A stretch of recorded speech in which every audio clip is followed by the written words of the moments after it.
If only I had spidey senses, so I can tell when something's wrong. Oh, and I'm in search to protect this heart from breaking into pieces. Where's my hammer? Where's the shield? All the strength to carry the weight of the world.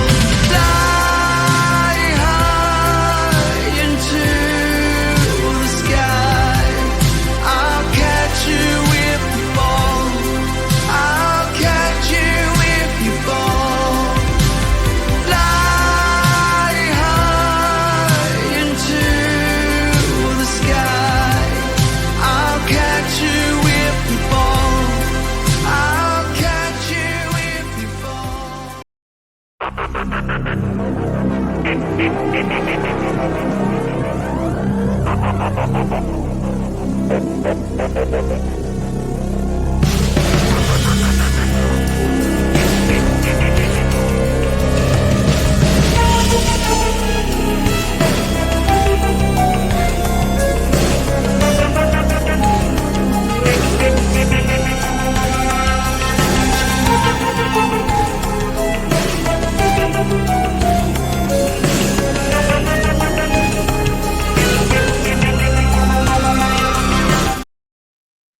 Hey everybody, welcome to another episode of Snap Decisions, and I am back to having guests, and I am thrilled, and it is only appropriate that this man is the guest today. I am here with Pulse Glazer. Glazer, it's so great to see you. It's been a long time since we chatted, and I'm just very grateful with all that you're doing that you were able to come on tonight. Thanks for being on the show, man. It's been too long. If I could be on every week, I would. It has been too long. I totally agree. But listen, again, I've said from the start, this guy is one of the busiest guys, if not the busiest man in Marvel Snap, and I still stand by that. So first of all, how have you been, man? There's been a lot of stuff going on in this game since I talked to you last, and I know you were front and center in a lot of it. So keeping busy with the game. Just early on, what are your thoughts about Snap as it is today? Still excited, still enjoy playing as much as you used to? This is the healthiest the game's been since the first year of its existence, I think. Yep. Since like the summer of the first year, around when Loki came out, I don't think the game has been this healthy since. We've got a really healthy card acquisition system. We've got a really healthy ecosystem in the game. As an end game player, I find myself slowly sliding down on ladder. I finished in the top 100, then I finished in the top 200, then I finished in the top 400, just because it's not fun to grind in the exact same way every season for me. But now we have tournaments, so we have something else to do, something else to focus on, which gives us different things to think about and test. We have the new card acquisition system, where like in a day, when does this release exactly? Tomorrow. What the new stuff tomorrow? No, this episode. Now tonight, actually, later tonight. Right, awesome. Yep. So first thing tomorrow, right? Or second thing tomorrow, whatever. It depends your place in the world, right? We get 4 freaking new cards, new cards in one day. That was unheard of 3 months ago. Yeah. And if it was, everyone would have a meltdown because it would be basically impossible to get all those cards. Get them. And now I'm going to have 4 new cards to test. That's going to keep me busy for a week. And then there's a tournament at the end of the week, and that's going to keep me busy. Yep. Like there's stuff to do and think about in a way there wasn't with the old system, and it's so good for the game. I agree. Yeah, I agree. The card acquisition thing is a lot of fun. I want to talk to you about the tournament because that kind of came out of nowhere. And when I heard about it, I'm like, wow, this is really cool. And so what was, how much, I know Gunny was involved, obviously, which is fantastic. Because I didn't get to watch it, unfortunately. I wish I was home that day, but I had to work the entire day. So what was it like for you to find out that they were doing a sponsored tournament from them? And what were your original thoughts on it? And then I'll ask you a little bit about how it went and stuff like that in the follow-up to it. And I was incredibly excited. So a little over a year ago, I guess more than a little. Time really does go fast. Oh, it does. Last January, not this January, last January, Gunny and I started the Snap Judgments League with the explicit goal of proving to Second Dinner that there was a viability for competitive Marvel Snap. Yep. And the only tournaments that really happened in the game that were like regular at that time were the Crown tournaments that Super Tech God ran, and the Snap Judgments League. And it was enough with the constant badgering of Second Dinner and some new employees I think Brady had a lot to do with it, but it was Mhm. enough when all combined together and guests' love of tournaments and his ins with second dinner, obviously, since he's in every video they release. Uh, all of these things combined to finally lead to a long-term goal. It felt incredibly gratifying to know Yeah. that all that work had paid off and that the whole community could benefit. Even if like 90% of the people who are involved don't have any idea how we got there, it's still it took a lot of work and a lot of people doing a lot of work. Yeah, no, that's very true. And I was very glad to see that they involved Gunny. I mean, he's worked Mhm. so hard at all of that. And, yeah, look, you guys were the first ones to do it. And, I got to play in one last month, one of yours. And it's still I tell people all the time, it's such a fun thing, regardless of whether you win or not, just being involved in it. And again, I met another new person. I played in tournament. I got to talking to him and stuff like that. And I met somebody that I'll probably talk to now for a long time. So I was always a fan of, and I think that's what kept me playing Magic. The fact that I could go to a place and I Mhm. could, see friends that I still talk to 25 years later. I just saw a kid. My gosh, I call him a kid. He's a grown man now. When I played him, he was probably 16 years old. And all these years later, he remembered me, came right up to me, and I think that's the coolest thing ever. And the fact that now they're starting to do it, and it looked like it went really well. Now you could talk about that better than I could, because again, I kind of just saw the end, the results, and all that kind of stuff. So, yeah, like how do you think it was for the first tournament that they had? How do you think it went? So before we go further, I don't want to take credit for things I didn't do. So I want to say that both SnapFan and this player whose name is Alphos ran tournaments in the very early days of Marvel Snap. Oh, okay, I didn't know about that. It was a smaller group, but like what's important about them was Second Dinner refused to support it back then, so they gave up, and for a while the tournament was dead. And that's when it came back. I just don't want to take credit for their hard Yeah, work. sure, absolutely, Uh, absolutely. but yeah, I miss Alphos a lot. Alphos was a very good friend. However, the tournament was amazingly ridiculously fun. I did terribly. I took a meme deck. I managed to look. My record says 2-6 or 2 and whatever. I won 0 games. I beat an opponent who didn't show up, and I beat the bye. And I had an absolute blast in almost every single game. I met some cool people that joined the community that didn't seem to be super involved and engaged in the larger streaming community of Marvel Snap that hopped into the stream. Between games, we hopped onto the main channel and watched a bunch of games together and talked about it. It was genuinely an absolute blast. I could not have had more fun. That's awesome. Yeah, I love to hear it because I think it is, like you were saying. I think it's an important part of the growth of any game like that, any kind of card game. And I get it. This is digital. You're not playing with Mhm. cards in front of people, but still, I think it's so important. Were you surprised by how quickly they responded and announced the second one? I think everyone was. I think it's Yeah, fairly clear based on the reaction that the team that's yeah, running it yep, was, right? Like I think that that either means it was a huge success or that they're trying I don't have inside information on this, just straight up I do not. But either they thought it was a huge success and they're like let's capitalize, or they're like all right, do it again, right? Like, all right, prove it to us. Let's do it bigger. Show us this actually scales up. So yep, one of those two is happening, but either way, that's good news, right? yep, I do wish there was more notice. I know a lot of creators, myself included, have plans that weekend. Like, if you gave me even 3, 4 weeks, I could move plans. Oh, less than 10 days. My yeah, Sunday plans are my Sunday plans. I'm not going to be able to participate in the second one. I'm not going to be able to do anything cool for it. It's not an option. But it's still really cool that they're doing it, and because so many people are interested, they should still have a really, really huge community watching. So we shall see. yeah. Is there anything you think that they should look at and maybe consider changing, or do you think it was pretty good all the way across? I didn't see any real problems, to be honest. I mean, software stuff, notification stuff, that's really, really simple. Like that's just reps. But Yeah, outside of that, it was great. Every time I had an issue, like right in the chat on Top Deck, you can just at the mod or at and like Two Ties is the person who hopped in to help me, and that was pretty great. That's another member of my community that helps yeah. run things.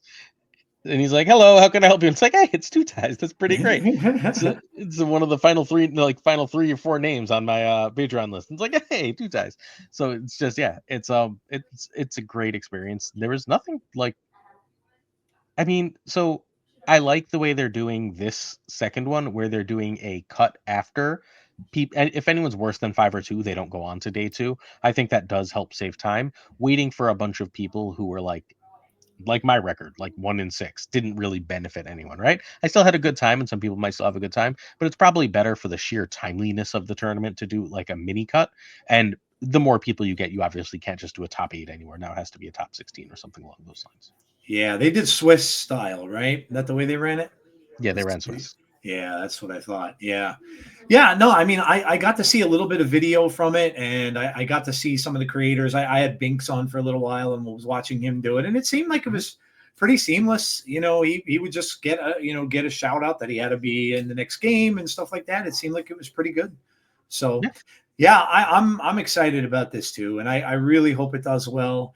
And they continue to refine it as they need to and stuff like that and going forward. But yeah, it's exciting. It really is. Like you said earlier, to see something like this finally come to the game on, where it's next thing I want to see now is I'd love, I don't know that they'd ever do this, but I'd love to see them get together and do a convention style face-to-face one.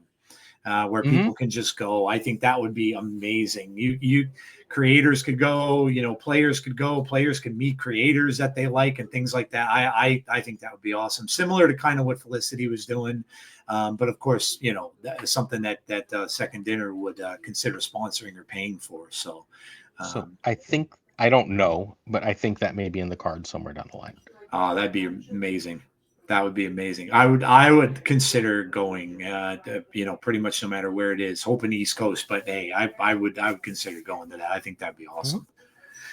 It's memories like that again, I've had such amazing memories, and I never, I'd go out of state for those tournaments in Magic. I remember going to one in Jersey, and it was a big one at the time, and I remember so many people that were there and stuff like that. And of course, I won a couple of games, but the whole thing was just the experience, and seeing some of the best players in the world that were playing there and things like that. And I had a blast, and I think that's something that everybody should experience with stuff like this.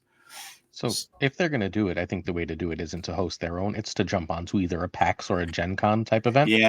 And you just do it at one of those events. You get your space. You have your Second Dinner space, and like a Fantasy Flight has a space, like a Wizards has a space, and that's your space. You just run your tournament in your space, and it should be easy. And you should be able to use the same basic format, except you have to be present to sign in. Yeah, that's true. Yep, very true.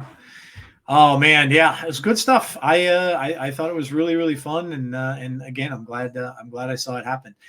I have to talk to you about I'm going to talk to you because you're a Marvel fan. I got to talk to you about Marvel films. Did you see Thunderbolts? I've seen every single Marvel movie in theaters except Black Widow, which did not come out in theaters. That is very true. Did you like Thunderbolts? I enjoyed it. I loved Thunderbolts. I did too.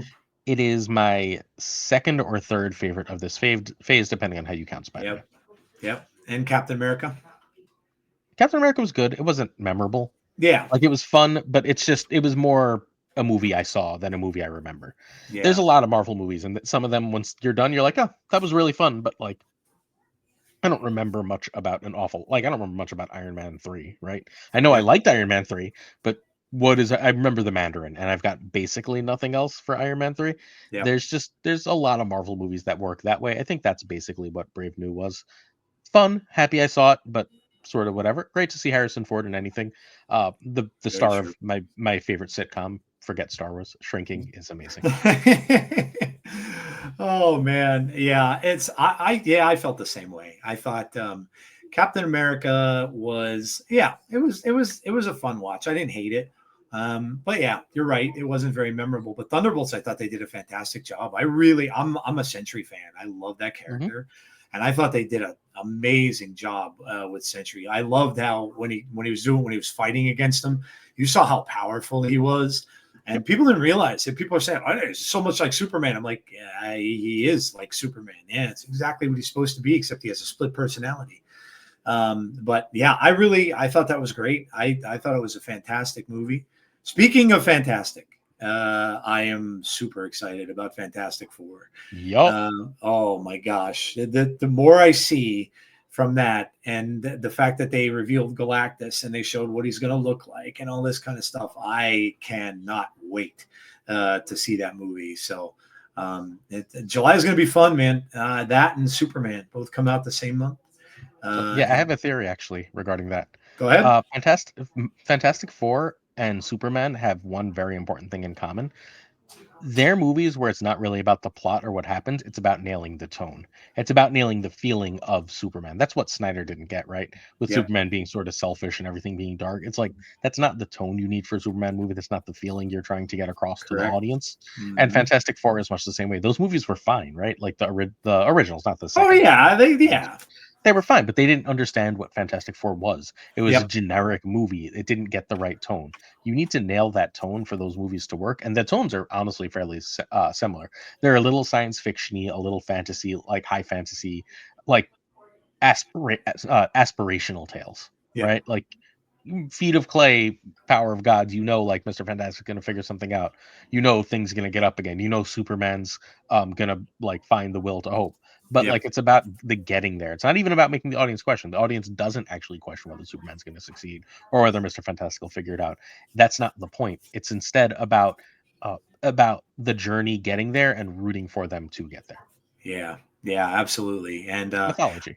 yeah, no, yeah, and absolutely, no doubt. So much of it comes from that. People don't really realize a lot of this comic book stuff, and so I mean, you go back to when Stan Lee and Ditko were doing stuff. A lot of it was mythology that they were writing Yep. about back then. So, no, yeah, I think it's great. Look, I'm rooting for it all. I like James Gunn.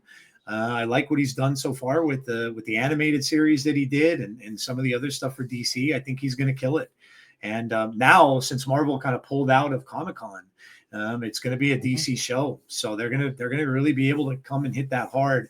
And yeah, and Fantastic Four. Now that I heard that they're doing the actual or taking a lot from the Coming of Galactus comic book, Yep. that excited me even more. I'm like, wow, this is it's really going to be something. And then of course they changed a lot of the dates around. They pushed back Doomsday, Mhm. and they pushed back Secret War, and they up Spider-Man. When you hear them do those things, because I know you're a big fan of this stuff like I am. When you hear they're pushing around stuff, does that make it kind of like, I know so many people freak out? Oh, they're pushing it back. There's something wrong. Blah blah blah blah blah. I'm not of that effect. I'm like, let them push it back. I think that's better. Give it more time Mhm. to be done. And the fact that they're putting in a Christmas, it made me think back to Lord of the Rings, because that was really Yeah. the last trilogy I can remember watching during the holidays. So I think that's just a good thing. I don't think it's necessarily a bad thing, but yeah.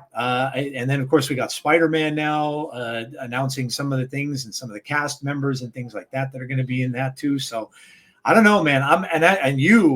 Yeah, especially as an X-Men fan, Mhm. that's coming, and it's like, right after Secret War, we're probably gonna enter a whole new X-Men thing in the MCU, and it's probably gonna be amazing.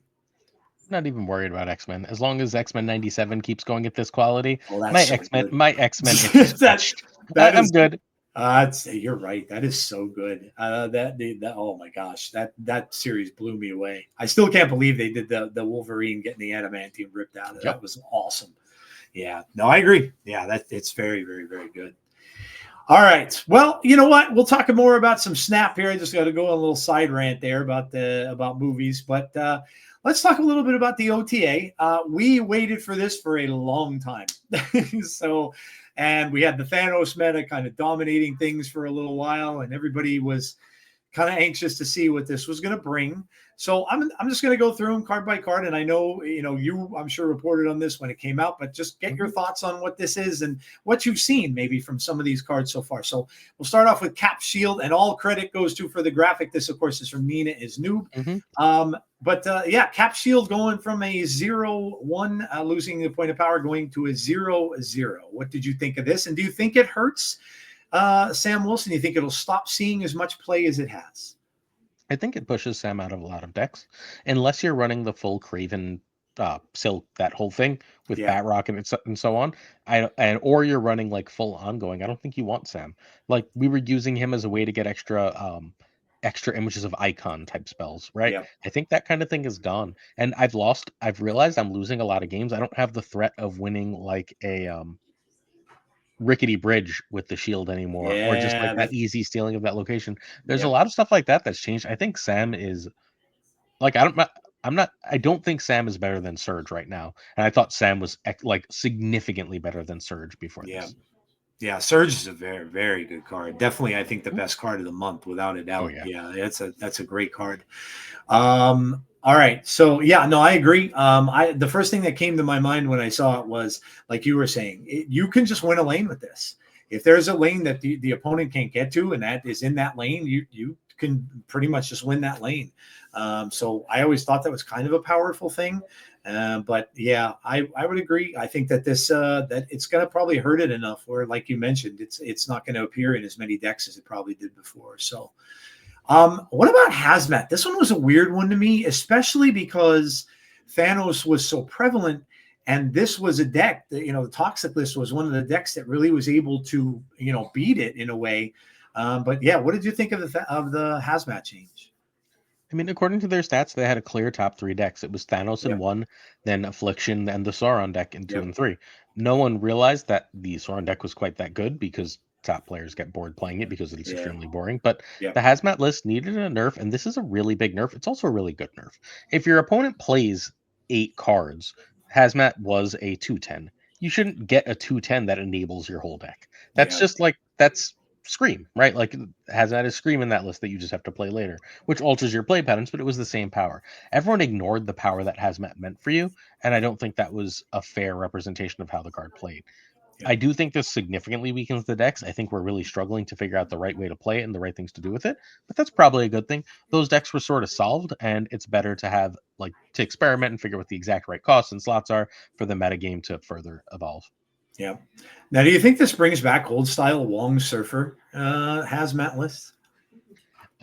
It would if it wasn't Toxic Cerebro 3 right now. Ah, yeah, So, like, okay. Cerebro's too good. I think Cerebro's sort of chasing Surfer away a little bit. Yeah. Now, what Cerebro list are you like Cerebro 2? I've seen a lot of Cerebro 2. There's like one Cerebro 2 list. It's relatively solved. There's like 2 cards that get altered in it. And there's like 3 or 4 different Cerebro 3 lists that do different things that Okay. are all very effective. So, I think Cerebro 2 is generally better, but Cerebro 3 is pretty damn good itself. Yep. Plus 3 buffs to your whole board is stupid. Yep. We'll get to Cerebro in a second. It's a little further down the list, as you guys that are watching on YouTube can see. Next up is Strange Supreme, going from what he was to he's going to a 2-1. This was the biggest Thanos list, and this was also, and correct me if I'm wrong, was the one that Lambie was using, correct? Lemmy had a version of that. Yep. So, what did you think about the Strange Supreme change? You think it's enough? And again, I haven't been playing on ladder too much lately over the past few days, so I don't really know what's on top of the meta as much now. But do you think it was enough to just give him a deduction there to make the list not as powerful as it was? So they say this is a nerf to Thanos, and it's a small nerf to Thanos. The big nerfs to Thanos are honestly the shield and the stone that we'll get to. Yeah. What this does is it pulls Strange Supreme out of other decks. Other decks we are only getting like 2 triggers some of the time. Having a card that starts as a 2/1 is really, really lame. Right? Like, it really does weaken the card in those other lists and sort of pulls him from it. It's a nerf to Thanos, to be sure, but it's nowhere near as big a nerf to that as it is to, say, a junk list that wants to run Strange. If you were to be tasked with the point of fixing the Thanos deck, what are the cards that you think are the biggest trouble cards, right, in that deck? Now, I've heard Mockingbird, some other cards like that, but what do you think the cards are that really determine the fact that Thanos is just so good as it's been? I think the Time Stone was a really, really big nerf. I Okay. think the Space Stone should probably go back down to 1 power, and I think the Reality Stone needs a full redesign. Oh, Thanos okay. shouldn't get to free roll location control. It's too powerful on top of everything else. One of Yeah. the best ways to stop Thanos would be a card like Magic, where like they're going to fill their board and they can't do anything with the extra time, but they have Reality Stone, so you can't really play Magic against it. And now Thanos just has a really solid answer to one of its predators, right? Like, Thanos shouldn't be like Thanos would have to play Thanos into that Storm lane, except they have Reality Stone. There's a lot of stuff like that Reality Stone offers that I think is unhealthy. So I think it's basically a Reality Stone for being brought into line, or close enough to a Reality Stone for being brought into line. Okay. Yeah. All right. Fair enough. Yeah. I mean, when I looked at it, I'm like, yeah, I mean, Strange is still going to get pretty big. Mhm. He can easily get to 2-9, 2-10, 2-11 without much problem at all. And 9 times out of 10, they're playing Cosmo in that lane, so you can't really do anything to it. And then, you get Thanos out and you get Mockingbird out. That's a lot of power. So Mhm. it is still going to be a good deck. But yeah, we'll get to the stone in a bit. Electro, oldie but a goodie in ramp decks, goes up to a 3/4 rather. So he gets a point of power. I don't know if this really makes any difference. I mean, I was kind of wondering if we'd see the old Sandman decks come back, but it seems like the drawback is still too difficult to deal with, I think, with that card. But what did you think of Electro's change? Yeah, I don't care. This Yeah. isn't nothing. Yeah, I Like, agree. I saw it once, and the opponent got rid of it with Blink or whatever, and Yep. it's not a card that should stay on the board. And if it is staying on the board, I want to snap my opponent usually, right? Yep. So Yep. Yeah, okay, 100%. Makari going down to a 3/3 in what is in essence a free card, and 3/4 pretty powerful for a free card. So I guess going to a 3/3 probably made it a little bit more even, a little bit better. But what are your thoughts? it's still good. Hmm? I mean, look, it now goes in Cerebro 3, which is nice for Cerebro 3, right? They're Very that half true. of 3/3. But outside of that, it's still good. It goes in the same Surfer decks it did before. It's still free power. It goes in the same decks. A lot of the decks that were running it that weren't Surfer were decks that just wanted the extra hand space. And now Yep. they get one less power for getting their extra hand space. They're fine with that too. Good Yep. card, not important, but good. And I'm This fine with the next, nerf because it still goes in the same decks. yeah. This next one kind of blew my mind a little bit. So Storm got reverted back to a 3/2. They changed the flooding lanes though, so that it wouldn't work with War Machine necessarily, but still there are people playing the War Machine lists. What did you think of the Storm change? I think it's extremely stupid and it makes the game worse. Yep. But I'm not sure it matters if Merlin comes out and every deck can run a Merlin. Yeah. Because for the next month, every deck's gonna run Merlin, and we'll get to Merlin, right? We're gonna talk about Merlin later. Yeah. Yeah. We have the new cards coming. Yep. So without too much spoilers, Merlin gets one cost location change. You won't always have that on the storm turn required, but okay, right? Like you're gonna have it enough of the time, and if you have it, then storm is suddenly a bad card because you played a 3/2 and they got Merlin gets +2 power when you change the location. So for one energy, they got Storm's power and blew up your big play, and they could still do something else. Yeah. I think that at the end of the day, that the Storm change is a problem, but I do think that it was done with a look forward to Merlin. That's probably a good point. Yeah, I was a little I didn't see this coming. I didn't think they'd want to revert that back, but and some people were kind of saying or were wondering why they did it, but I don't know. Storm was a pretty popular card when you were first playing the game, and it was all over the place for a while. I haven't seen it really that much being played since. So I don't know. People are kind of still trying to figure it out a little bit, but yeah, that's a good point with Merlin being involved with that. Yeah. Annihilus, I don't know, man. They just keep trying with the Sentry and Annihilus stuff to just bring it back, but you don't even see this played much, even in a toxic list or anything like that. And the Sentry and Annihilus thing was fun, and it was a top deck for a good long time, but I just don't see it. I don't know how it fits in there, other than if you're gonna play it in something toxic, and I don't even know if they'd want to put it in that list at this point anyway. So my main deck tomorrow is an Annihilus deck, and another top player There you go. sent me an Annihilus list also. I think that this is another one that really benefits from Merlin Yep. because Merlin has yet another card that matters here. They're reminding us of that interaction with this Annihilus buff as much as they're doing anything else. Although I do think without Thanos, this is just a decent card. Merlin has a card that changes one of your cards, your lowest cost card of location, to a different card at +1 cost. So you turn the Void into a 5 cost card. You Cersei it for 1 cost.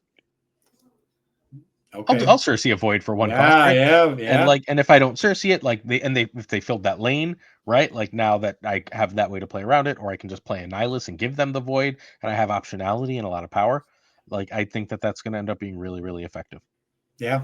Yep. Okay. Yeah. Plus, Yeah. 1 cost on reveals, Werewolf by Night and Annihilus are all friends. Ah, yes. Good old werewolf. Yeah, look, I mean, you could be right about both of those changes. They were looking forward to Merlin. Yeah, you're right. The time stone, 1/1 on reveal. and they changed it as well. And you said you think that this was a bigger effect than what Strange Supreme had. Huge change. Huge change. So whenever I play against Thanos now, if they drop, they have 3 stones that they drop early that I'm just like, all right, cool. You don't have your stuff. You're not gonna unless you drew really well. Like I know you're not gonna start drawing into your stuff. You better top deck well. Like, and if they start missing stuff early, I've got to snap against Thanos that I didn't earlier. If they go time stone into power reality into whatever, I know that like I can potentially snap unless they Mockingbird on 3. Sometimes they Mockingbird on 3 anyway, right? Because they just drew it naturally. But unless they Mockingbird on 3, I feel like I've got a really strong snap condition against it because 3 stone seems to be the key spot of now I can aggressively challenge Thanos to say, I don't think you're going to draw anything. Go. Yeah. That's a great point because I mean, getting that extra card is a big deal. And I like that. That's look, they messed, and like you said earlier, that the stones are the way that they could really change this deck up. And they've messed around with them before, and if something just doesn't work or the deck is broken, that's something they could easily fix. So yeah, I agree. Strong change. Cerebro. We just talked about that a little bit.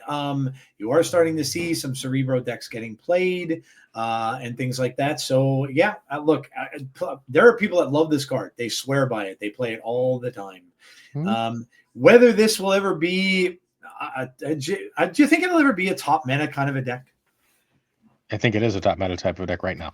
Okay. +3 is absurd. +3 is the only +3 buffs that have lasted are +3 to 1 card one time, right? Like 1 card, or you can do a once per turn, that kind of thing. You can Cerebro is your whole board. That is, I mean, 2 Cerebro buffs makes it a 3/6, and you're almost always that's just a Sinister alone, right? Like you're just getting like 30 power from this card every game. It's insanely absurdly strong. I think it is going to be changed back at some point. I don't know when, but I do believe it will be changed back. I just think it's honestly too good. I don't think it's broken. I just think that so there's a general level that stats get to in Marvel Snap, right? Like where you want your deck to be able to hit like 25 in one lane, 22, 23 in another lane. And Cerebro just blows past that roof with too much consistency. It means you have to run tech cards and answer cards or hope for good locations, etc. Or you're just in trouble. Like there's just it blows through mid-range matchups a little bit too easily and with too much consistency. I swear, every time I try to play Cerebro, I get the monster lane every single time. I just never draw Cerebro. I haven't drawn Cerebro in 1,000 Cerebro. Yep, that's same thing with me too. I either get a monster, I get one of the lanes that makes your cards that gives your cards extra power, and only those cards get the Cerebro stuff. I get screwed all the time I played it, so I tend to stay away. Toxie Doxy goes to a 2/3. Do you think it'll find its way into some of those buff decks now, maybe, or will it get played now that she's a 2/3? Down the line. Yeah. Butt loves this card. This is one of Butt's favorites. Yep. So Butt will create something that everyone will play with this because now Butt is famous through. How about that deck that he made for that tournament? I mean, it is not remotely a surprise considering who it was. All I could think of was there's the man that's going to make everybody want to get Emperor Hulkling that did not get that card. And yeah, I mean, brilliant. I remember watching him. I saw him on, have you had him on your show? Yeah. I was going to say, because I saw him on KM Best or one of KM Best episodes, and they were talking about the Surfer Galactus deck that he put together and stuff like that. He comes up with some brilliant ideas, man. Yep. He's in fairness, a maniac. Brilliant, but like very normal actually person conversation. Yeah. But like as far as deck building and creativity, like he's incredibly versatile. Almost no one else but can play butt decks though. So it's worth remembering. Like his deck, the deck that was great in the tournament, which he told everyone not to play on ladder, has like a 40% win rate on ladder. Yep. It's just, he's got a very what's the word I'm looking for? Distinct brain, right? Like his brain works in a way that not many others do, and so he's able to pilot these things. And people are like, Marvel Snap is luck, Marvel Snap is this, Marvel Snap is that. Go win with the butt deck. Show me. Yeah, I mean, even when I watched him playing the Galactus deck, which he used Galactus as a decoy primarily, Mhm. and it was basically it was a surfer list. Yeah, I mean, some of these players are just incredibly brilliant in the way that they think of things. I've seen Denisha's Hella list on Mhm. KM's channel too, and like that's the same thing. Like, who would ever thought to play? You put a Gambit in there, the Gambit comes up at certain times, blows up stuff, and then that ends up leading you to you can get an Odin and Odin the Gambit later on. Like, I'm like that, it blows my mind. It Yeah. blows my mind how some of these people think. Yep. Um, Agree. but all right, this one is interesting to me. The Sauron change. I know it was a nerf, but I'll be honest. I immediately pulled out Ebony Maw of Yep. that Sauron list, and I stuck in Cull Obsidian, and I am having no problem winning with that deck whatsoever with this as a one cost. Because of the fact if you get it on turn one and you play it on turn one, it's still a pretty damn good card. Now, it doesn't affect your hand anymore, which I understand. That's why people were, saying, yes, it's definitely a nerf because your hand's not getting hit, which that I understand. But the only card that's really in there, I think that would, because many times I didn't draw Sauron playing the list. So a lot of times you're playing with the Red Skull and you're playing with the Typhoid Mary. That's still going to give that, but then you have Enchantress to try to bail you out a little bit. But I don't know. I still think it's quite powerful. And then just get rid of Ebony Maw and just swap Cullen or another card. I think it's okay. Yeah, it's still a top list, and I think once Nightmare comes out, it'll be the best deck in the game. Oh my gosh, yeah, Nightmare! I can't wait. Nightmare is going to be so much fun to play. Seems like it Yeah, might be a problem. Yeah, yeah, considering that but Sauron list is so good without him, I yeah, think it might be a big over the top push. yeah. When the Snap on This guys did their card reviews and they talked about Nightmare, Lauren was the first one to mention Sauron. She's like, "Yep, everyone's gonna have it in a Mm-hmm. Sauron list." So Yep. yeah, it's gonna change all those cards. So yeah, yeah. That again might have been some forward thinking there ahead of time, knowing that he's coming out this month.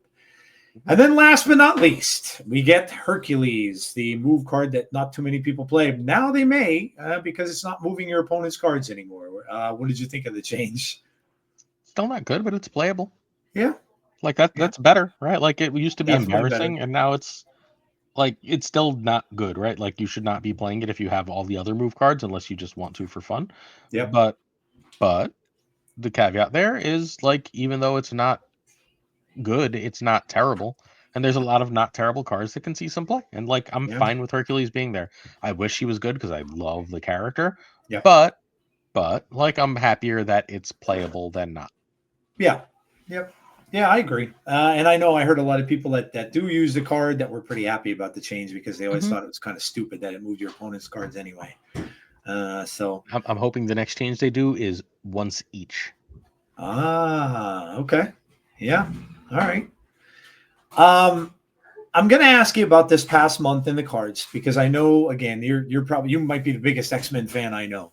So overall, of all the cards this month, obviously Surge, Esme, Elixir. I'm going to forget one, I'm sure. But Zorn. what did you think of the month as a And whole? I think it was good, but not too strong. Okay, yeah. I think every card was a good card. Esme is in some decent decks right now. Mhm. It's a must-have for every negative from now on, but it's Yeah. also in some decent, like sort of mid-rangey things right now. It's a pretty Yep. good card. Surge is probably in too many decks, but that's Oh, about to yeah. change. Yeah. Well, Merlin and then Mr. Fantastic are going to chase that card out of a few decks. So like, Surge is very good, but not like overpowered. It's just Sam happens to have been nerfed. Yep. At the same time, I think Prodigy is probably strangely, I think might have the long-term weirdest outlook because I'm not sure Prodigy has a real home. Yeah. Yeah. Like No. I couldn't it's see. okay in Surfer and Scream, but it's not Yeah. like it's not great. And it's just I thought Prodigy seemed like it was going to be better its first week, and then it sort of fell apart. I think Elixir is going to be very good.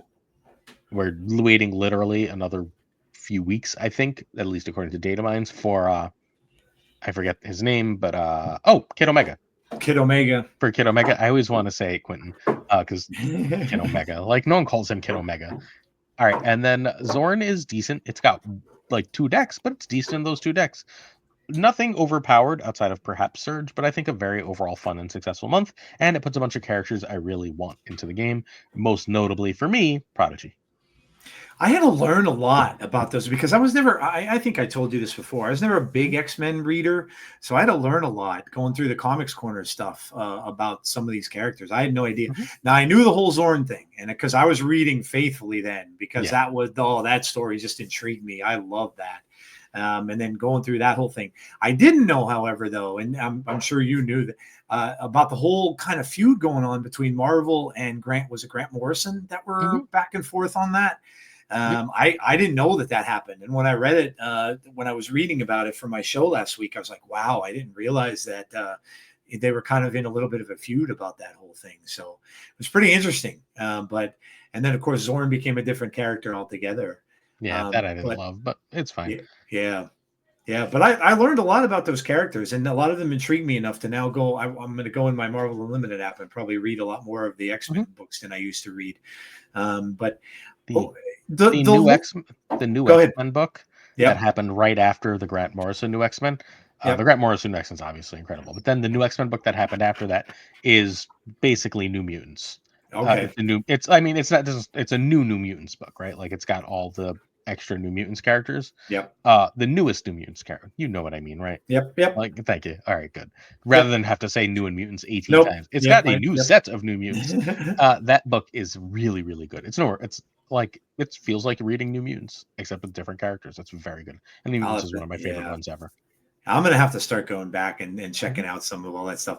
This is why I loved. I love the game itself.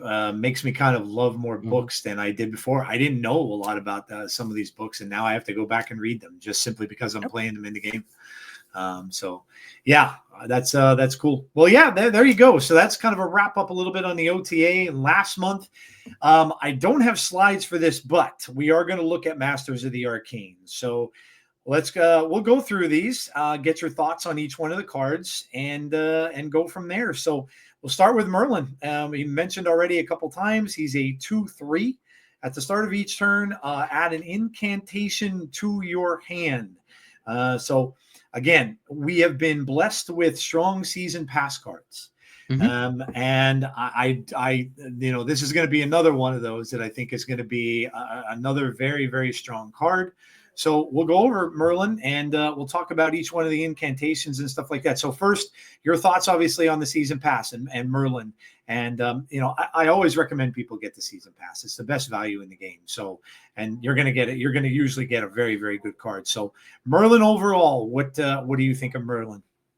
The best season pass we've gotten since at least Sam. Wow. Okay. It's incredible. Like Yeah. but all three of those incantations are unbelievably useful.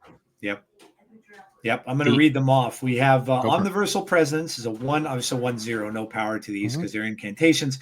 On reveal, replace this location with a new one and give Merlin a +2 power. So he goes to a 2/5, and you are replacing a location, which is a very strong thing in the game to do. Yeah. I mean, so it's Nocturne, right? Remember when Yeah. Nocturne was the best card in the game? You Yeah. get Nocturne. Yes, thank you. I would like a free, like I would like Nocturne that does other cool things. Thank you. Like if Nocturne was great, then this card is almost automatically great, just under the same premise. Yep. Yep. Absolutely. Then we have Once in Future, again, 1/0. On reveal, shuffle your lowest power card here into your deck to get +2 energy next turn. I mean, getting energy is a wonderful thing too. Yeah, I mean, screw you, Clog, too, right? Like your That's opponent yes. throws a green goblin at you, you're like, let's just shuffle Yep. that in my deck and thank you for the extra card that I can get energy from. Like anything like a squirrel show up or raptor show up, and you're just like, you get so much benefit incidentally from that I think that one's going to be an absolute beast. Yeah. Yeah. I mean, you always want the energy cheats no matter how you do it. Mhm. So this is, yeah, absolutely. And then we have Polymorph. Polymorph is a 1/0. On reveal, transform your lowest power card here into one that costs 2 more. They changed it to one more. They changed it to okay. I'm Yeah. going off of Just what it changed. two more would be utterly broken. So Oh yeah, good yeah. change. They have probably changed a lot of these. I think they did from the last time too. I'm going off of snaps and stuff, but it's probably no stress. I know them. I know the changes. There you So go. that is so that's lowest power, which makes it absurdly good, right? That's like, oh my, that's where the void thing becomes so easy to do, or the Yeah. hood thing becomes so easy to do. Yep. Like you're just like, all right, cool, let's just make it bigger. And then if you draw that one twice, you just go, mate, let's make it bigger twice. Let's turn my 3 into a 5 for, I mean, you're still paying 5 energy at that point, right? Which is fine, but like you're just getting so much extra value out of that. Because you can Yeah. still do other things with the rest of that energy. I kind of forgot Merlin was. I mean, I know who Merlin is, obviously from Mhm. the King Arthur stuff, and then I forgot Merlin was in Marvel Comics. I had to go look that up too. I'm like, yep, he was a Yeah. Sorcerer Supreme at one point. Yeah, it's very silly. It's always been sort of like, it's very much like yeah, I don't know. It's he doesn't feel like a Marvel character, but No. he's a cool card, so whatever. Yeah, why not? It's going to be fun. But yeah, no, I would agree. This seems like a really really fun card and a really good season pass card. So yeah, definitely going to be one to get. And again, get the season pass, guys. If you're listening, it's the best value in the game. All right, so we will go to the next one, and I have the next one here listed. I don't know if these are in order of release, but we have Morgan Le Fay. Morgan is a 4/5. 4/7. 4/7 now. That's right. Yeah, this was changed too. Thanks. On reveal, return all your discarded and destroyed cards to your hand with +3 power. Better in discard or better in destroy? I don't think it goes in discard or destroy. I think it goes in its own deck. I think this is a new deck card. Okay. This is going to be something where like you want to destroy as many cards as you can around turn 3, and then you want to bring them back and replay them on turn 5. Yep. And then you want to play like they're destroyed, so death is cheaper. And now you like destroyed some stuff and replayed it, so you can play like a Mockmer or Sasquatch kind of thing. And there's also some bounce stuff. I think this is a new archetype builder, which means I have no idea how good it's going to be. Right? Like it's fundamentally impossible to know how good a new archetype is going to be until you test the damn card. But they've got a really good record lately of new archetype builders. They used to really struggle with that, but they've been hitting those out of the park. Bullseye comes immediately to mind as far as like a new archetype builder. So I fully expect this to be at least good. Hopefully not like incredible, but at least good. And they made it a 4/7 to be like, just buy the damn card. There's something here. Yeah, that's a good stat line. And what about Killmonger? Do you think Killmonger would work with it? I'd imagine so. You're doing Killmonger, and then you're also running like a backup Carnage and Venom, I would assume. Yep. You're just gonna like your goal is to do like Squirrel Girl Killmonger, and then your Squirrel Girl will be for 3 of your energy on turn 5, you'll play 9 power. And then you can still play another card or 2, right? And you're just pretty happy to do that. Yep, absolutely. All right, these are coming via no, we're just getting these extra cards. These are the season 4 cards that we're getting that he talked about earlier in the show. Jennifer Kale is a 2/2, at least is what it says here. Activate next I don't turn. think anything else changed. I could be. Oh wait, Nightmare changed, but nothing else changed. Activate next turn. You get +1 energy. Now, obviously, these are series 4. But what do you think of Jennifer? Yeah, it's a card that if Activate existed long enough, this would have just existed. It's an obvious card to add to the game. I'm happy it exists. It's another rampant to 5. Cool card. Yep. Nothing fancy. Yep. Agreed. Nicholas Scratch, 1/2. After you play a skill +1 power. So, like, I don't understand why Batrock gets +2 power and Nicholas Scratch gets +1 power, because Nicholas Scratch is not a very good card. I'd assume that my working assumption is that Nicholas Scratch is going to be somewhat silly with Clea in some way, because Okay. otherwise I don't really get this. Like I don't have a way to play more than 1 a turn, and most turns I'm not playing 1, right?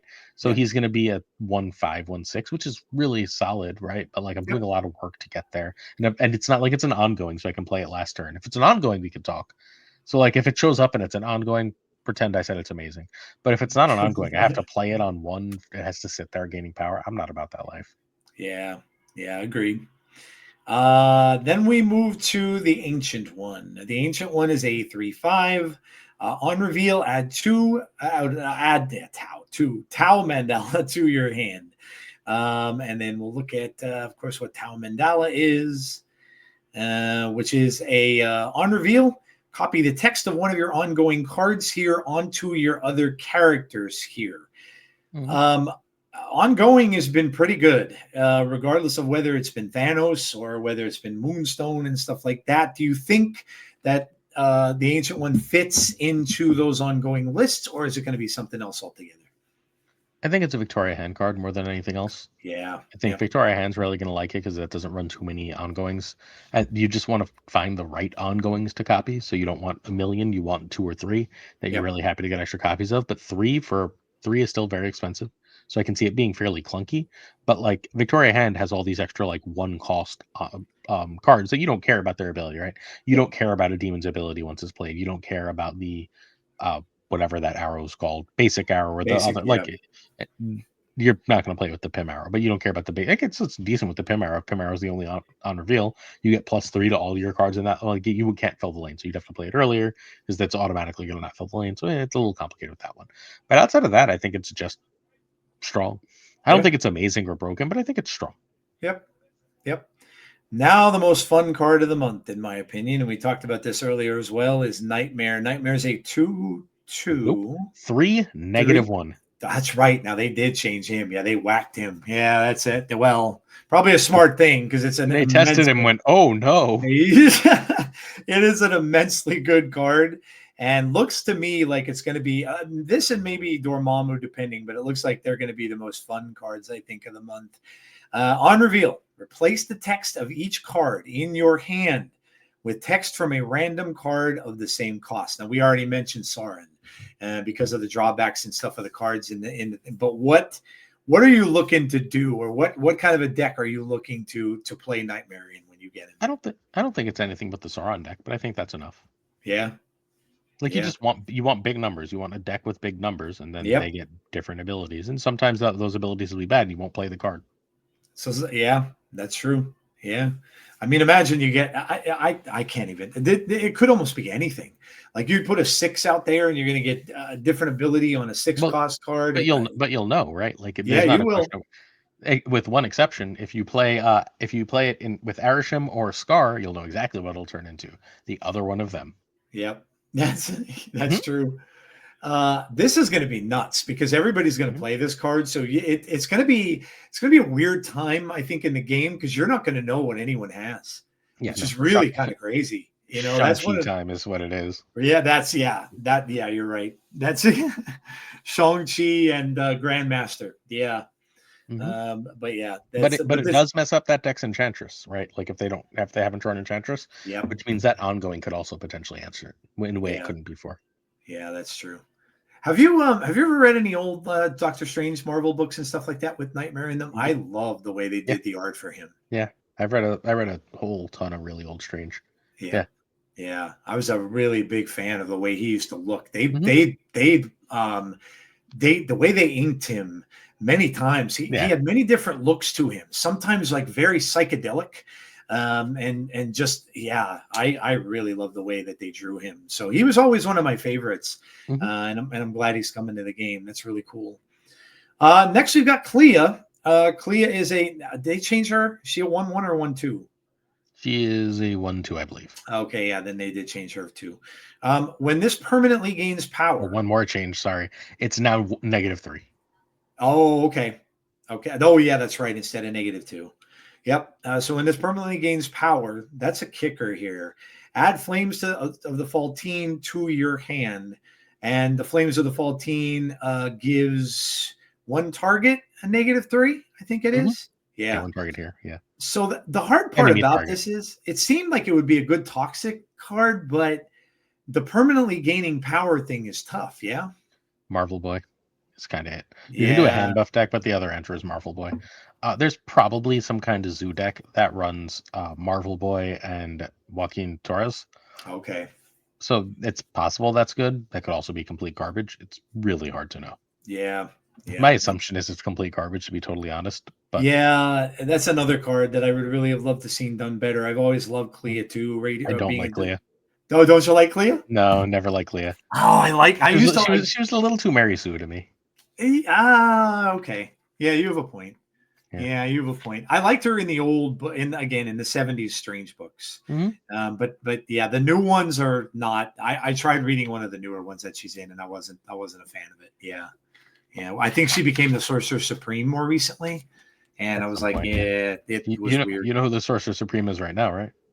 I haven't been keeping up with Strange. No, who is it? It is not. It is Doom. Doom. That's a big. Oh, you're Doom has right. The returned whole big crossover. the Doom One World of Doom. storyline. It's been a Yeah. very, very fun story because it's Ryan North, and Ryan North is fantastic. I just read the Thunderbolts #1 comic that goes with that. Mhm. Oh my Mhm. gosh, what an amazing story. And the artwork is so good. Yeah. Yeah, no, I have to go back and go through that. That's the only thing about the app. I love the app, but the app has books that come out like 4 months after. So a lot Yeah. of times, So yeah, I have a pull list at my LCS. It's only like 5 books, but it's just yep, to support it. yep. So I have the Fantastic Four, the Avengers, and X-Men on there basically. Uncanny because I don't enjoy I like Gail Simone a lot. She seems like a lovely person, but I did not enjoy her X-Men. Like I like her DC work an awful lot better than her Marvel work overall. Yeah. I'm hearing DC books are doing pretty well. I really wish I had a comic store still near me, but I just don't. It's unfortunate that I can't get to one anymore that's anywhere close. Hmm. But I've heard DC's comics kind of had a resurgence, and I heard they're doing pretty well. And I haven't really read any in a long time. So no, that's cool. And then lastly, we've got Dormammu. Dormammu is a 7/10. Game start, begin a summoning ritual. And we will look at all of what these rituals do. Summoning ritual #1 on reveal, merge your highest power destroyed card with Dormammu to continue. Goes to step 2. On reveal, Dormammu steals 1 power from each card here to continue. And that can help you because it's going to do that to your opponents. And then summoning ritual 3, destroy 2 of your characters here to summon Dormammu. And of course, that would obviously bring him out to the board. What are your thoughts on that? I love, it's very funny in Snap, right? It was almost like, it almost reminded me of RSM because RSM came out the last week of the season. This card's coming out the last week of the season. Yep. So I often wonder, like, oh, actually, no, they flipped them. Oh, did they flip it? Now, oh, it's now Dormammu then Clea. Okay, I was gonna say because I was wondering. Had the same thought. Is that a situation? Are they doing that on purpose? Yep. Right. Yes, because they don't necessarily want it to be in the meta for a long period of time, or they want it changed quickly. I don't know. But yeah, what are your thoughts on Dormammu? My assumption is he's so cool that it doesn't even matter if he's good right away. But I fully expect him to be good. Yeah, what a great character. Another one that's so good in Doctor Strange books. And I remember reading in the 70s and 80s when I read the book. So, yeah, for sure. Even in the movie, I thought they killed him. They did it great in the movie. I thought he was awesome in the movie. Yeah, he was there fantastic. Yeah, agreed. So overall, you were saying earlier, this looks like a really, really good season. It looks like a very fun season. Yeah, I agree. What do you think of the change, or any assumptions on what the new high voltage is going to be? I know we saw the screen with all the tacos. No, but next Monday, I am supposed to be, fingers crossed that it comes through, interviewing the designer of the new high voltage. Oh, no kidding. Yeah, so 7 days from today is when you were like, when I told you I was free Monday? And you're like, all right, we're still good for Monday. I went, oh God, it's not the same Monday right now. Like a mini heart attack. But no, yeah, so I will find out. But no, I have no idea what it is. But it's apparently got a new designer, so it should be reasonably different. I'm excited to see what it is. All right. Listen, I'm down with that. I like the mini game stuff. I think it's good for the game. The fact that you can get cards pretty easily through it and everything like that. And to be honest, a lot of people were, and of course, some people telling me and things like that, and things I've seen myself. A lot of things we're getting with high voltage a little bit on the stale side. You'd see the same cards over and over and over again, Wong and Arnim Zola and all that kind of stuff, and Black Panther. So.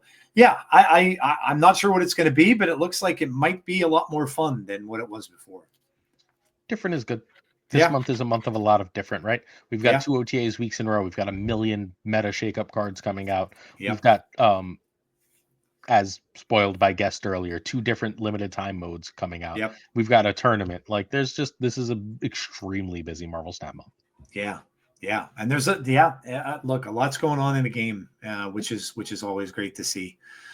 So let me see what else I have here. Obviously we talked about Golden Gauntlet. I want to ask you about this. You've had Derek on your show. You've had to, right? Nope. Oh, Derek you does never not. did. Derek does not do audio in any way, shape, or form. Oh, okay. I thought I could have He sworn I hasn't saw done that. cam either. No, I talk to Derek every so often, but no, he Okay. doesn't do audio. He doesn't have a webcam. He has no interest. How surprised were you to see this particular deck? I know you're a bounce fan. Actually win the whole thing. So surprised because the list isn't good, right? Like it's got a 40% win rate. No one's winning with it in Conquest. It's Yeah. Derek played remarkably well. Yep. He picked it for the Thanos meta because it ate Thanos, and in the games he didn't play Thanos, like like if the brackets fall slightly differently, Sizer's deck eats this deck, right? Like Okay. this Yeah. this version of Bounce doesn't put up nearly as much points as Bounce Move, and like it has nothing to do with how skilled either of them are. I think they're in the same general tier of player, Yep. but Derek's deck dies to anything that does combo, anything that goes too big, and Thanos has a ceiling on how big it can go. This Yeah. goes bigger than that ceiling. He got Butt's deck. Butt's deck doesn't really answer anything this does. Butt's deck is meant to feed on the same Thanos decks, right? Yep. You can't go too big. So like what this deck ultimately does is it plays exactly right on the meta it was played into. It made every choice brilliantly. Derek piloted it unbelievably well. And I don't think there's a player, maybe Geo, but there's very few players on Earth who could have piloted Bounce in this meta to a tournament win here. It is extraordinarily unlikely that anyone else could do that, and Derek was absolutely amazing. But the deck is bad. Don't play it. I am terrible at it, so that would never be a choice that I would make. But Really yeah, good at look, Bounce, and I can't win with this one. I have Derek's older version that I've got like a 65% win rate with last season, and then I played this version. I was like, this is not good. Props to Derek. Like I beat Thanos with it, but I lose. I feel like I lose to everything else. and I guess that's the really cool thing about the tournament too, is that everybody knew we were in such a big Thanos meta. So a lot of people went in prepared exactly to beat that. And like you were saying, if you come up against a matchup that's not Thanos, you're in trouble. So Agreed. yeah. That's cool though. I mean, listen, it's like you were saying, it is a I think it's a great time to be a player of this game. And there's so many cool things going on. The card acquisition, like you said, I can remember, first when you were first on the show, the first couple of times, that's pretty much all we talked about was how bad the card acquisition was. And now you're just hearing everybody just praising it and saying how good it is. And how it changed and things like that. So have you seen yourself, because I know you've got a pulse on the you've got a pulse on the the players of the game. Have you seen anybody that maybe had left the game for a while due to that and that are coming back now and playing again? A whole bunch of people between tournaments and snap packs. A whole bunch of people are back. One of my favorite players, Quinn Equinox, is back. She's amazing. But quite a few others are back and around in very prominent places. There's others that aren't just Lambie for one, right? Yeah, Lambie was yeah. completely gone for. He didn't come back for snapbacks. He came back for tournaments. But like, there's a whole bunch of players that are coming back for one or the other or some combination thereof. Psychotic Wolf has looked into the game more since snapbacks. Like it's people aren't getting. And what's worth noting is people aren't getting more cards; they're just getting the cards they want. It's a Yep. really good feeling to be able to get the cards you want and play the decks you want. I still think they need to do some more for new players, but they're so clearly on the right track at this point that I feel no sense of urgency about that. Where before I was like, fix it already. Now it's just like, all right, they'll get to it, and I have no doubt it'll be a good fix. Yeah, I agree. I think it's in a good spot. I know I was shocked myself when we first got our snap packs, and I opened the one up. I'm collection complete, so I opened the one up, and then I saw the extra card. And I'm like, why is it telling me I should open the other pack? And I didn't realize that they were giving those extra cards out in the same day. And I was like, oh my gosh, you got like 2-3 other cards going on here. So yeah, it is really cool. And I think I was thrilled to hear that they're doing the extra card thing. I know they're only series 4 and many of them aren't as strong, but I like the fact that there's more card volume because even though it may not be a super powerful card, you're going to see different decks just because players will try it.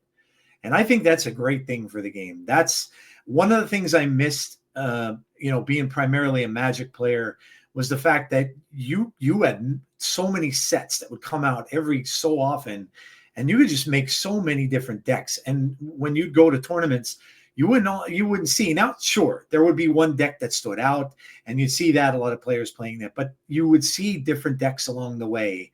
And I think that's one of the things that, in this game, since we're limited in the amount of cards we have, and now we're just getting more. And I think you're just going to see more people come up with different ideas, which is great. Yeah, more cards, good. I mean, look, for both as a player and a content creator, it's an amazing time for me. Yeah.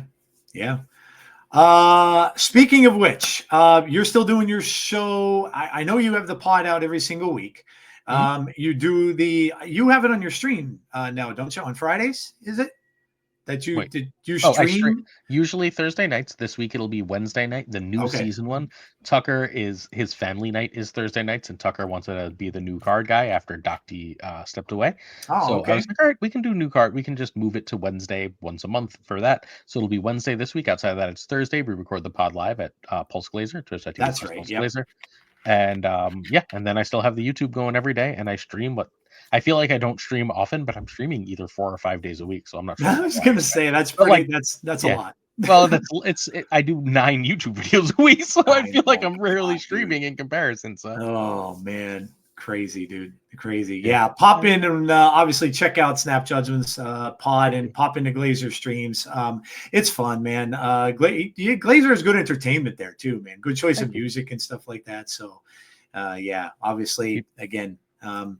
It's been amazing having you on. I know you're a busy man, and I want to let you go. But thanks for coming out, man. I always really appreciate it. Love having chats with you about the game. And again, for those of you who haven't, please check out Glazer stuff. Just does some amazing things. Has a lot of people on the podcast that are great players and stuff like that too. So thanks, man. Brought back memories for me of the first time I've done this show. Absolute pleasure, and I will do my very best to come back more often because I love doing these. Absolutely, man. Always appreciated. So guys, that's going to do it for this episode of Snap Decisions. As I told you all, I'm going back to having guests more often. I always love having people on the show, and I'm going to try to do it at least once a week and try to keep it on a steady schedule for Monday, and also give my poor YouTube channel some love because it was not getting any from the audio stuff that I was just doing. So thank you all for watching wherever you may be watching from. If you're watching on YouTube, obviously make sure you drop a like on the stream. Leave me some comments. Give me some questions for my DJ call-in, which I loved answering about comics, Snap, whatever it is. Obviously subscribe to the channel if you haven't done so already. And if you're listening on audio, I love all you audio guys too. You can leave me comments there. You can rate the podcast. I'd appreciate it if you do that. And you can hear me on all the podcast formats, Apple, Spotify, whatever. It's out there. So, and again, go check out Glazer. The tournament is open right now, the signups and stuff like that. So try to get in on it if it's something that you feel like doing or you have the time to do. It's a fun thing. Trust me. I played it enough. So. All right, guys, thank you so much for watching this episode of Snap Decisions. And I will talk to you all. Actually, tomorrow. I've got the audio pod coming out tomorrow. So we'll talk all about the new cards, the new season, all that good stuff. We'll have some questions for the DJ call-in. We'll talk the MCU Minute with Merlin. We will also talk about, we'll do the MCU Minute and talk about all the MCU news that's come out in the past week. Alrighty, guys, have a great rest of your week. Enjoy the new season in Snap, and hopefully I will talk to you all on the next episode of Snap Decisions. This is your Snap DJ with Glazer, signing off. If only I had spidey senses.